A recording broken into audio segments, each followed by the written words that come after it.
सबसे पहले सभी अग्निवीरों को जय हिंद। इस वीडियो में हम लोग कुछ महत्वपूर्ण इंडियन ज्योग्राफी के क्वेश्चन को देखेंगे जो लगभग 25 प्लस संख्या में है।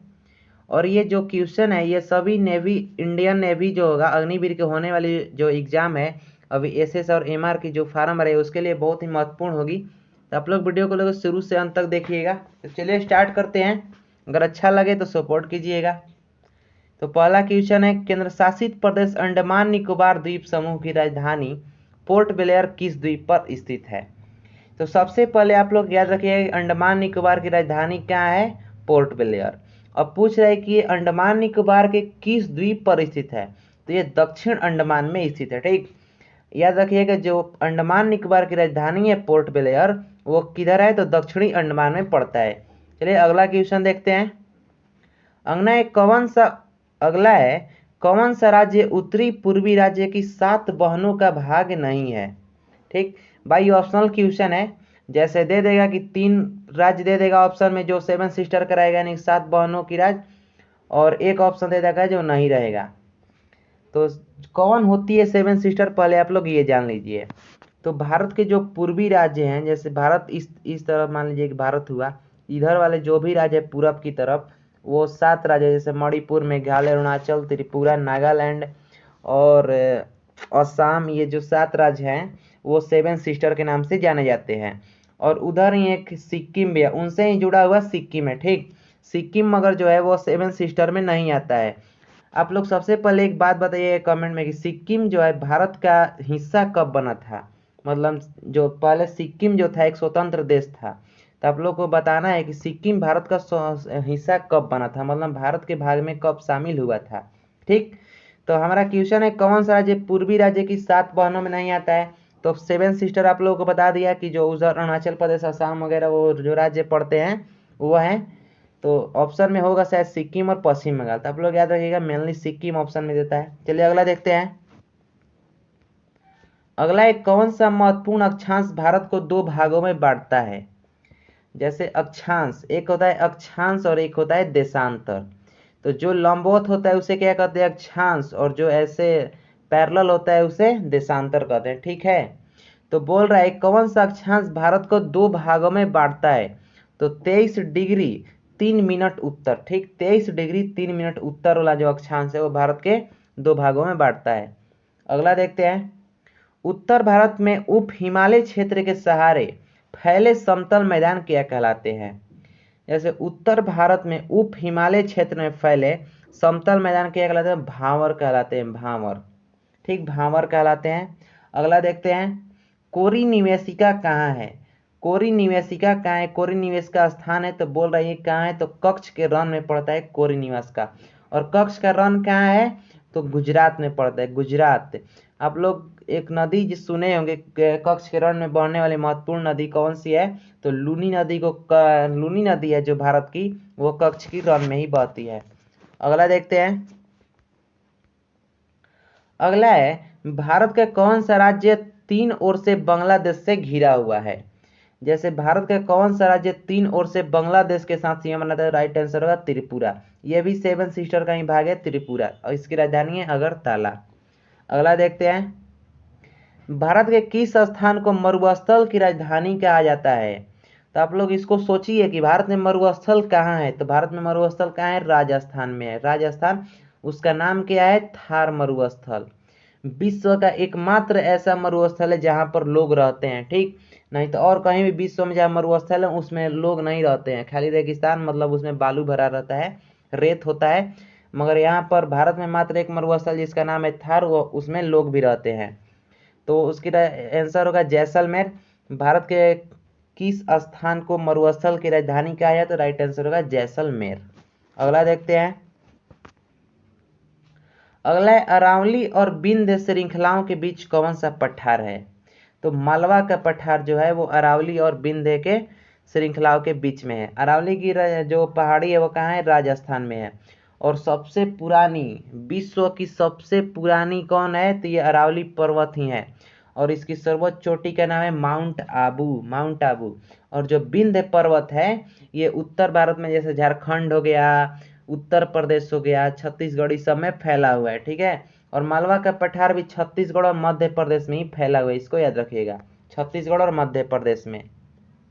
और विंध्य के पठार से एक और क्वेश्चन याद रखिएगा कि जो भारत है दक्षिण भारत और उत्तर भारत में कौन विभाजित करता है। जैसे ये मान लीजिए भारत हो गया एक लाइन, तो सॉरी ये मान लीजिए भारत हो गया, तो इसको दो भागों में कौन विभाजित करता है, तो विंध्य का पर्वत। ये हो गया उत्तर भारत ये वाला, और ये हो गया दक्षिण भारत। ठीक, अगला देखते हैं ये वाला। अगला है अरब सागर में स्थित भारतीय द्वीपों की मुख्य विशेषता क्या है। अरब सागर में स्थित भारतीय द्वीपों की मुख्य विशेषता क्या है, तो सभी द्वीप प्रवाल उद्गम के हैं। ठीक, यानी कि सभी द्वीपों पर प्रवाल पाए जाते हैं। ठीक, प्रवाल क्या होती है, तो समुद्री चट्टान को कहा जाता है प्रवाल। ठीक है, तो क्या है, तो सभी द्वीप प्रवाल उद्गम के हैं, इसको याद रखिएगा। अगला क्वेश्चन देखते हैं। मैकान, सॉरी यहाँ पर मैकान नहीं होगा, मैकाले का पठार होगा। मैकाले, यहाँ एक है मलवा का पठार और एक है मैकाल का पठार, तो यहाँ पर मैकान नहीं मैकाले का पठार याद रखिएगा। मैकाले का पठार भारत के किस राज्य में है, तो छत्तीसगढ़। ये छत्तीसगढ़ में केवल नहीं है, मध्य प्रदेश में ही फैला हुआ है। ठीक, छत्तीसगढ़ और मध्य प्रदेश दोनों होगा।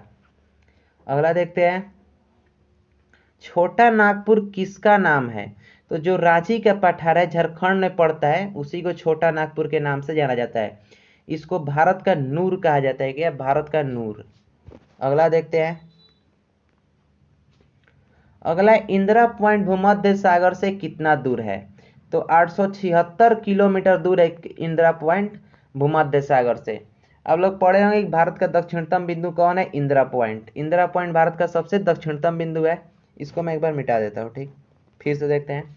भारत का दक्षिणतम बिंदु सबसे कौन है, इंदिरा पॉइंट, और ये भूमध्य रेखा से कितनी दूर है, 876 किलोमीटर। इसको याद रखिएगा। अगला देखते हैं, भारत और चीन की सीमा रेखा को स्पर्श करने वाले भारतीय राज्य कौन से हैं।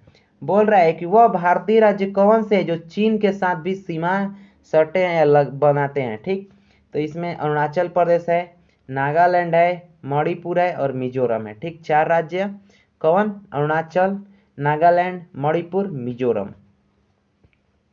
शायद यहाँ पर डाउट लग रहा है आप लोग, इसको चेक कर लीजिए नागालैंड सीमा बनाता है कि नहीं। नागालैंड और मणिपुर को देखना पड़ेगा सीमा बनाता है कि नहीं, और अरुणाचल और मिजोरम बनाता है। ठीक, अरुणाचल और मिजोरम जो है वो म्यांमार के साथ भी सीमा बनाता है। इसको चेक कर लीजिएगा, टाइपिंग में गलती हो जाता है। ठीक है, नागालैंड और मणिपुर को चेक कर लीजिएगा एक बार आप लोग। अगला देखते हैं। अगला है दक्षिण भारत की सबसे ऊंची चोटी कौन सी है, तो ये अनाईमुड्डी है। दक्षिण भारत की सबसे ऊंची चोटी अनाईमुड्डी है। ठीक, अगला देखते हैं।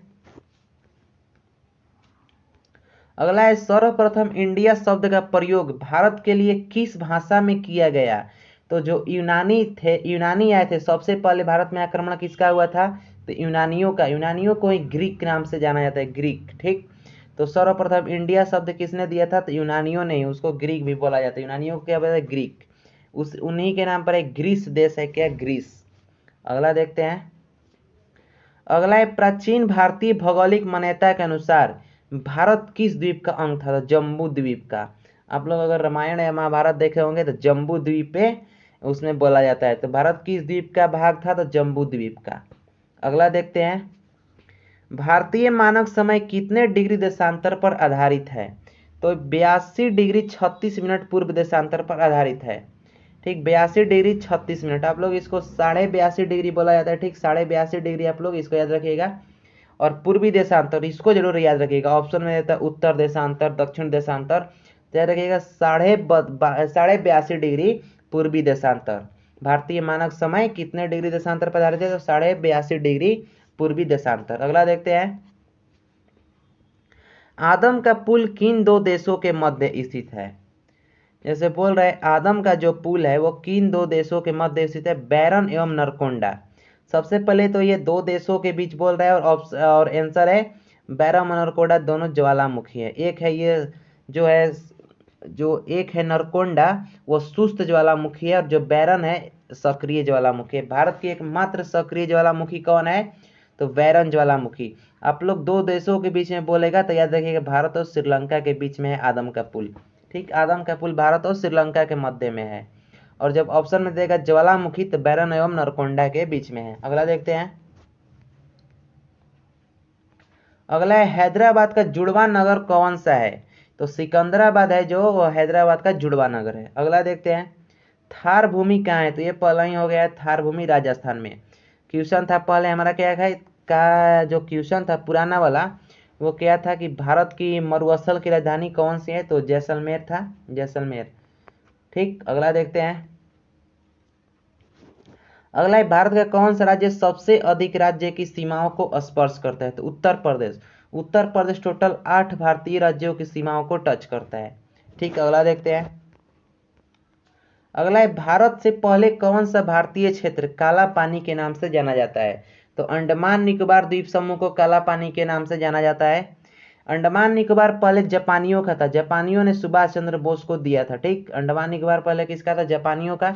जापानियों ने द्वितीय विश्व युद्ध के दौरान ये किसको दे दिया? तो सुभाष चंद्र बोस को दे दिया। तो वहीं पर एक नाम है काला पानी। काला पानी की सजा अंग्रेज सुनाते थे। एक महत्वपूर्ण, जैसे बहुत ही प्रचलित स्वतंत्रता सेनानी, उनको काला पानी की सजा हुई थी। वो कौन थे? तो वो थे कौन? बीडी सावरकर। बीडी सावरकर को काला पानी की सजा हुई थी, इसको याद रखिएगा। अगला देखते हैं, झांसी नगर भारत के किस राज्य में है? तो झांसी उत्तर प्रदेश में पड़ता है। अगला देखते हैं, भारत की सबसे लंबी सुरंग पीर पंजाल सुरंग किस राज्य में है? भारत की सबसे लंबी सुरंग पीर पंजाल किस राज्य में है? तो जम्मू कश्मीर में है, जम्मू कश्मीर। पीर पंजाल की वर्तमान में नाम क्या हो गया है? शायद अटल बिहारी वाजपेयी सुरंग के नाम पर इसका नाम हो गया है। अगला देखते हैं।